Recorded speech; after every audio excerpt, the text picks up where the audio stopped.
Hi hello welcome back. ഇന്ന് വന്നിട്ടുള്ളത് അമൃതം പൊടി വെച്ചിട്ട് തയ്യാറാക്കാൻ പറ്റുന്ന നല്ല ടേസ്റ്റി ആയിട്ടുള്ള ഒരു ഹൽവയുടെ റെസിപ്പിയുമായിട്ടാണ്. വെറും 3 ഇൻഗ്രീഡിയൻസ് വെച്ചിട്ട് വളരെ എളുപ്പത്തിൽ തയ്യാറാക്കാൻ പറ്റുന്ന നല്ലൊരു റെസിപ്പിയാണ്.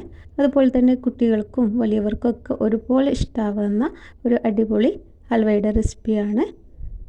അപ്പോൾ നമുക്കിതെങ്ങനെ റെഡിയാക്കിയെടുക്കുന്നു നോക്കാം. അതിനായിട്ട് വീഡിയോയിലേക്ക് പോകാം.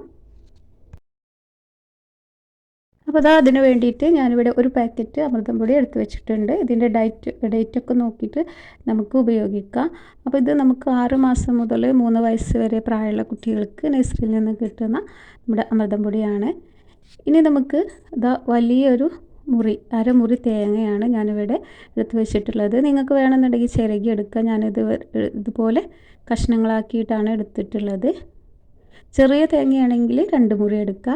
പിന്നെ അതൊരു 3 അച്ച് ശർക്കര ഉരുക്കിയെടുത്തിട്ട് അരിച്ചിട്ട് ഇതുപോലെ ഒരു ഗ്ലാസ്സിലേക്ക് ഒഴിച്ച് വെച്ചതാണ്. ഇത് നമുക്ക് ഇതിലേക്ക് ഒഴിച്ച് കൊടുക്കാനുള്ളതാണ്.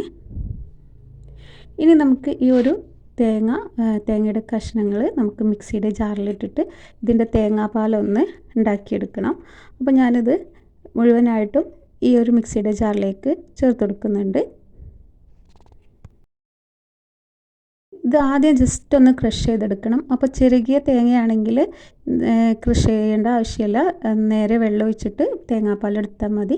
അപ്പോൾ ഞാനിതുപോലെ കഷ്ണങ്ങളായതുകൊണ്ട് തന്നെ ജസ്റ്റ് ഒന്ന് ക്രഷ് ചെയ്തിട്ട് നമുക്ക് വീണ്ടും വെള്ളം ഒഴിച്ചിട്ട് തേങ്ങാപ്പാൽ ഒഴിച്ചെടുക്കാം. ആദ്യം ഇതുപോലെ ഒന്ന് കഷ്ണങ്ങളാണെങ്കിൽ ഇതുപോലെ ഒന്ന് ജസ്റ്റ് ഒന്ന് ക്രഷാക്കി എടുക്കുക. എന്നിട്ട് അതിലേക്ക് ഒരു 1.25 ഗ്ലാസ് വെള്ളം ഒഴിച്ചു കൊടുക്കുന്നുണ്ട്. ഈ ഒരു വെള്ളത്തിലാണ് നമ്മൾ തേങ്ങാപ്പാൽ റെഡിയാക്കി എടുക്കുന്നത്.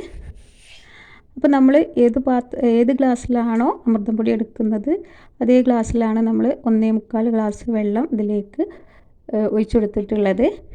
എന്നിട്ട് നമുക്കിത് തേങ്ങാപ്പാൽ ഒരു അരിപ്പിലേക്ക് ഇതേപോലെ ആക്കിയെടുത്തിട്ട് തേങ്ങാപ്പാൽ റെഡിയാക്കി എടുക്കാം. അപ്പോൾ ഞാനിവിടെ നന്നായിട്ട് തേങ്ങാപ്പാലൊക്കെ റെഡിയാക്കിയിട്ട് ഒരു പാത്രത്തിലേക്ക് ആക്കി വെച്ചിട്ടുണ്ട്. ഇനി ഇത് നമുക്ക് മാറ്റി വെക്കാം. ഇനിയിപ്പോൾ നമ്മൾ വെള്ളം അളന്നിട്ടുള്ള അതേ ഒരു ഗ്ലാസ് എടുത്തിട്ട് അതിലേക്ക് 2 ഗ്ലാസ് അമൃതം പൊടിയാണ് നമ്മൾ ഇതിന് വേണ്ടിയിട്ട് എടുത്തിട്ടുള്ളത്. അപ്പോൾ ഞാനിതാ 2 ഗ്ലാസ് അമൃതം പൊടി അളന്നെടുക്കുന്നുണ്ട്. ഈ ഒരു 2 ഗ്ലാസ് വെച്ചിട്ട് തന്നെ അത്യാവശ്യം വലുപ്പമുള്ള ഒരു ഹൽവ നമുക്ക് റെഡിയാക്കി എടുക്കാൻ പറ്റും. പിന്നെ ഇതിലുള്ള ഈ നമ്മൾ അരിച്ചെടുക്കുന്നുണ്ട്. ഇതൊന്ന് കലക്കിയെടുത്തതിന് ശേഷം അരിച്ചെടുക്കുന്നുണ്ട്. അപ്പോൾ കുറേ അധികം ഇതിൽ നിന്ന് തരികൾ നമുക്ക് ഒഴിവാക്കിയെടുക്കാനുണ്ട്.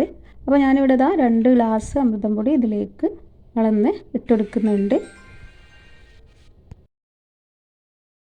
ഇനി നമുക്ക് നേരത്തെ എടുത്ത് വെച്ചിട്ടുള്ള തേങ്ങാപ്പാലും ഇതിലേക്ക് ഒഴിച്ചു കൊടുക്കുക. ആദ്യം ഒരു 3/4 ഭാഗം തേങ്ങാപ്പാൽ ഒഴിച്ചെടുത്തതിന് ശേഷം നന്നായിട്ട് കട്ടകളൊക്കെ ഇല്ലാതെ നന്നായിട്ട് തന്നെ ഒന്ന് ഇളക്കി മിക്സാക്കി കൊടുക്കുക. എന്നിട്ട് ബാക്കിയുള്ള തേങ്ങാപ്പാലും ഇതിലേക്ക് നമുക്ക് ചേർത്ത് കൊടുക്കുക. ആദ്യം കുറച്ച് ചേർത്ത് കൊടുത്താൽ നമുക്ക് ഈസി ആയിട്ട് അതിലുള്ള കട്ടകളൊക്കെ ഉടച്ച് റെഡിയാക്കി എടുക്കാൻ പറ്റും. അപ്പോൾ ബാക്കിയുള്ള മുഴുവൻ തേങ്ങാപ്പാലും ഞാൻ ഇതിലേക്ക് ചേർത്ത് കൊടുത്തിട്ടുണ്ട്. ഇനി ആദ്യം നന്നായിട്ടൊന്ന് മിക്സാക്കി കൊടുക്കുക.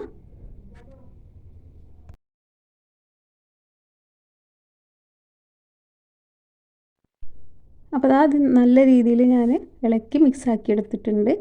ഇനി നമുക്കിത് വേറൊരു പാത്രം എടുത്തിട്ട് ഒരു അരിപ്പയിലേക്ക് ഒഴിച്ചിട്ട് ഒന്ന് അരിച്ചെടുക്കാം. അപ്പോൾ നന്നായിട്ട് ഇളക്കിയിട്ട് ഈ ഒരു അരിപ്പയിലേക്ക് ഇട്ടിട്ട് നന്നായിട്ട് തന്നെ ഒന്ന് അരിച്ചെടുക്കുക. ഇതിലുള്ള ഈ തരികളൊന്നും ഇതിലേക്ക് ചേരാൻ പാടില്ല. അപ്പോൾ അതിനനുസരിച്ചിട്ട് ഇതുപോലെ ഒരു സ്പൂണ് വെച്ചിട്ട് നന്നായിട്ട് ഇളക്കി ഇതൊന്ന് അരിച്ചിട്ട് ഒരു പാത്രത്തിലേക്ക് നമ്മൾ ഏത് പാത്രത്തിലാണ് ഉണ്ടാക്കിയെടുക്കുന്നത് ആ ഒരു പാത്രത്തിലേക്ക് ആക്കി കൊടുക്കുന്നുണ്ട്. അപ്പോൾ അതുപോലെ നന്നായിട്ട് തന്നെ മിക്സാക്കി ആ ഒരു തേങ്ങാപ്പാലൊക്കെ നന്നായിട്ട് കിട്ടുന്ന രീതിയിൽ നന്നായിട്ട് അരിച്ചെടുത്തിട്ട് ചണ്ടി നമുക്ക് ഒഴിവാക്കാം. അപ്പോൾ ഞാൻ ഇവിടെ അരിച്ചെടുത്തപ്പോൾ ഇത്രയും വേസ്റ്റ് ഇതിലുണ്ട്. ഇത് നമുക്ക് ആവശ്യമില്ല. ഇത് ഇനി നമുക്ക് ഒഴിവാക്കാം. ഇനി ഇതിലേക്ക് ഒരു 1/2 ടീസ്പൂണോളം ഏലക്കാപ്പൊടിയും ഒരു 1/4 ടീസ്പൂണോളം ഉപ്പും കൂടെ ചേർത്തിട്ട് ഒന്നും കൂടെ ഒന്ന് മിക്സാക്കി എടുക്കുക. ഇനി ഇതൊന്ന് നമുക്ക് നന്നായിട്ടൊന്ന് മിക്സാക്കി എടുക്കുക. ഈ ഉപ്പും എല്ലാ ഭാഗത്തും എത്തുന്ന രീതിയിൽ ജസ്റ്റ് ഒന്ന് മിക്സാക്കി എടുക്കുക. അതിന് ശേഷം നമുക്കിത് അടുപ്പിൽ വെച്ചിട്ട് ചൂടാക്കിയെടുക്കാം. അപ്പോൾ ഞാൻ അടുപ്പിലേക്ക് മാറ്റി വെച്ചിട്ടുണ്ട്. ഇനി നമുക്ക് ഒരു മീഡിയം ഫ്ലെയിമിൽ ജസ്റ്റ് ഇതൊന്ന് ചൂടായി കിട്ടുന്നത് വരെ മീഡിയം ഫ്ലെയിമിൽ വെച്ചിട്ടൊന്ന് ചൂടാക്കിയെടുക്കുക. അതിനുശേഷം ഏറ്റവും കുറഞ്ഞ ലോ ഫ്ലെയിമിലാക്കി വെച്ചിട്ട് നമുക്കിത് റെഡിയാക്കിയെടുക്കാം. അപ്പോൾ ഇനി നമുക്ക് ലോ ഫ്ലെയിമിൽ വെച്ചിട്ട് ഇതുപോലെ ഇളക്കി മിക്സാക്കി റെഡിയാക്കി എടുക്കുക. ഹൈ ഫ്ലെയിമിൽ വെച്ചാൽ പെട്ടെന്ന് തന്നെ കട്ട കുത്തി വരും. അപ്പോൾ ഇതുപോലെ ലോ ഫ്ലെയിമിൽ വെച്ചിട്ട് നമുക്ക് നന്നായിട്ട് ഇളക്കി ചൂടാക്കി എടുക്കാം. അപ്പോൾ ഇതുപോലെ ഒന്ന് ഡ്രൈ ആയി തേങ്ങാപ്പാലൊക്കെ ഒന്ന് വറ്റി വന്നാൽ നമുക്ക് നമ്മൾ നേരത്തെ എടുത്ത് വെച്ചിട്ടുള്ള ശർക്കരപ്പാനി ഇതിലേക്ക് ചേർത്ത് കൊടുക്കാം. അപ്പോൾ തേങ്ങാപ്പാലൊക്കെ വറ്റി നന്നായിട്ട് ഇതുപോലെ ഒന്ന് ഡ്രൈ ആയി വന്നാൽ നമുക്ക് ശർക്കരപ്പാനി ഒഴിച്ചു കൊടുക്കാം. ശർക്കരപ്പാനി നന്നായിട്ട് അരിച്ചെടുത്തിട്ട് വേണം ഇതിലേക്ക് ചേർത്ത് കൊടുക്കാൻ. ഇത് നല്ല രീതിയിലൊന്ന് ഇളക്കിയിട്ട് നന്നായിട്ട് തന്നെ മിക്സാക്കി എടുക്കുക. എന്നിട്ട് ലോ ഫ്ലെയിമിൽ വെച്ചിട്ട് വേണം ഇത് നമുക്ക് റെഡിയാക്കി എടുക്കാൻ. അപ്പോൾ ആദ്യം നമുക്കിതൊന്ന് നന്നായിട്ട് തന്നെ മിക്സാക്കി എടുക്കാം. വെറും 10-15 മിനിറ്റിനുള്ളിൽ പെട്ടെന്ന് തന്നെ റെഡിയാക്കി എടുക്കാൻ പറ്റുന്ന നല്ല ഈസി ആയിട്ടുള്ള ഒരു ഹൽവൻ്റെ റെസിപ്പിയാണ്. ഇനിയിപ്പോൾ ഈ കട്ടകളൊക്കെ കുഴച്ചിട്ട് നന്നായിട്ട് നല്ല രീതിയിലൊന്ന് മിക്സാക്കി കൊടുക്കുക. അതുപോലെ തന്നെ നല്ല കറുത്തിട്ടുള്ള ശർക്കരയാണ് എടുക്കുന്നതെങ്കിൽ ഈ ഒരു ഹൽവ കാണാനും നല്ല ഭംഗിയുണ്ടാവും. അപ്പോൾ നന്നായിട്ട് മിക്സാക്കി എടുത്തിട്ടുണ്ട്.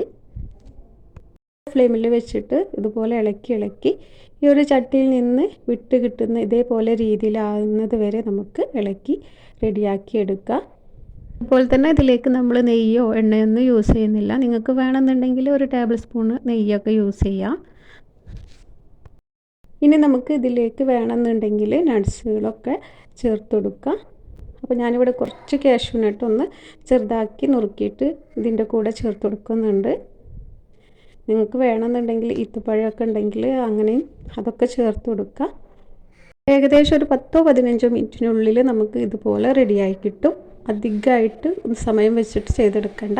അപ്പോൾ അതുപോലെ ചട്ടിയിൽ നിന്ന് വിട്ട് കിട്ടിയാൽ നമുക്കിനി തീ ഓഫ് ചെയ്ത് വെക്കാം. അപ്പോൾ ഞാൻ തീ ഓഫ് ചെയ്ത് വെച്ചിട്ടുണ്ട്. എന്നിട്ട് നമ്മൾ ഏത് പാത്രത്തിലാണോ ഉണ്ടാക്കിയെടുക്കുന്നത് അതിൽ കുറച്ച് കാഷ്യൂ നട്ടും കുറച്ച് വെളുത്ത എള്ളും കൂടെ ഒന്ന് വെതറി കൊടുത്തിട്ടുണ്ട്. നിങ്ങൾക്ക് വേണമെന്നുണ്ടെങ്കിൽ മാത്രം അങ്ങനെ ചെയ്താൽ മതി. എന്നിട്ട് നമ്മൾ റെഡിയാക്കി എടുത്തിട്ടുള്ള ഈ കൂട്ട് ഈ ഒരു പാത്രത്തിലാക്കി കൊടുക്കുക. എന്നിട്ട് എല്ലാ ഭാഗത്തേക്കും ഒരുപോലെ ഇറങ്ങി കിട്ടുന്ന രീതിയിൽ നന്നായിട്ട് പ്രസ്സാക്കിയിട്ട് ഇതുപോലെ ഒരു സ്പൂൺ വെച്ചിട്ട് നമുക്കിതുപോലെ നന്നായിട്ട് തന്നെ മിനുസപ്പെടുത്തിയിട്ട് ഇതൊന്ന് ലെവൽ ചെയ്തെടുക്കാം. അപ്പോൾ നമ്മളിത് റെഡിയാക്കി എടുത്തിട്ടുണ്ട്. ഇനി നമുക്കിത് മിനിമം ഒരു 3 മണിക്കൂറെങ്കിലും കഴിഞ്ഞിട്ട് നമുക്കിത് എടുക്കാം. അതല്ലാന്നുണ്ടെങ്കിൽ നമുക്ക് വൈകുന്നേരം വെച്ചിട്ട് രാവിലെ എടുത്തിട്ട് ഇതുപോലെ റെഡിയാക്കി എടുത്താലും മതി. അപ്പോൾ ഇത് ഒരു ദിവസം വൈകുന്നേരം വെച്ചതിന് ശേഷം രാവിലെയാണ് ഇതിൽ നിന്ന് മാറ്റുന്നത്. അപ്പോൾ നമ്മുടെ ഹൽവ ഇവിടെ റെഡി ആയിട്ടുണ്ട്. വളരെ സിമ്പിളായിട്ട് എളുപ്പത്തിൽ ഉണ്ടാക്കിയെടുക്കാൻ പറ്റുന്ന നല്ല ടേസ്റ്റി ആയിട്ടുള്ള ഒരു ഹൽവൻ്റെ റെസിപ്പിയാണ്. ഒരു തുള്ളി എണ്ണയോ നെയ്യോ ഒന്നും യൂസ് ചെയ്യാതെ ഉണ്ടാക്കിയെടുത്തിട്ടുള്ള നല്ലൊരു റെസിപ്പിയാണ്. അപ്പോൾ എല്ലാവർക്കും ഇഷ്ടപ്പെടും. ഇത് നമുക്ക് കട്ട് ചെയ്തെടുക്കാം. അപ്പോൾ കുട്ടികൾക്കും വലിയവർക്കൊക്കെ ഒരുപോലെ ഇഷ്ടപ്പെടുന്ന നല്ല ടേസ്റ്റി ആയിട്ടുള്ള റെസിപ്പിയാണ്. കുറഞ്ഞ ഇൻഗ്രീഡിയൻസിലും വളരെ എളുപ്പത്തിലും തയ്യാറാക്കാൻ പറ്റുന്ന നല്ല ടേസ്റ്റി ആയിട്ടുള്ള ഒരു റെസിപ്പി കൂടിയാണ്. അപ്പോൾ ഞാൻ കട്ട് ചെയ്തെടുത്തിട്ടുണ്ട്. വളരെ പെട്ടെന്ന് എളുപ്പത്തിൽ റെഡിയാക്കി എടുക്കാൻ പറ്റുന്ന അമൃതംപൊടി വെച്ചിട്ടുള്ള നല്ലൊരു റെസിപ്പിയാണ്. അപ്പോൾ എല്ലാവരും ഒന്ന് ട്രൈ ചെയ്ത് നോക്കുക. അപ്പോൾ അമൃതംപൊടി വെച്ചിട്ടുള്ള ഈ റെസിപ്പി കുട്ടികൾക്കും വലിയവർക്കൊക്കെ ഒരുപോലെ ഇഷ്ടപ്പെടുന്ന ഒരു റെസിപ്പിയാണ്. അപ്പോൾ എല്ലാവരും ഒന്ന് ട്രൈ ചെയ്ത് നോക്കുക. എന്തായാലും ഇഷ്ടപ്പെടും. അപ്പോൾ നിങ്ങൾക്ക് ഈ വീഡിയോ കണ്ടിട്ട് ഇഷ്ടപ്പെടുകയാണെന്നുണ്ടെങ്കിൽ ലൈക്ക് ചെയ്യാനും ഷെയർ ചെയ്യാനും മറക്കരുത്. അതുപോലെ തന്നെ ചാനൽ സബ്സ്ക്രൈബ് ചെയ്യാതെ വീഡിയോ കാണുന്നവരുണ്ടെങ്കിൽ സബ്സ്ക്രൈബ് ചെയ്ത് സപ്പോർട്ട് ചെയ്യാനും മറക്കരുത്. Thank you.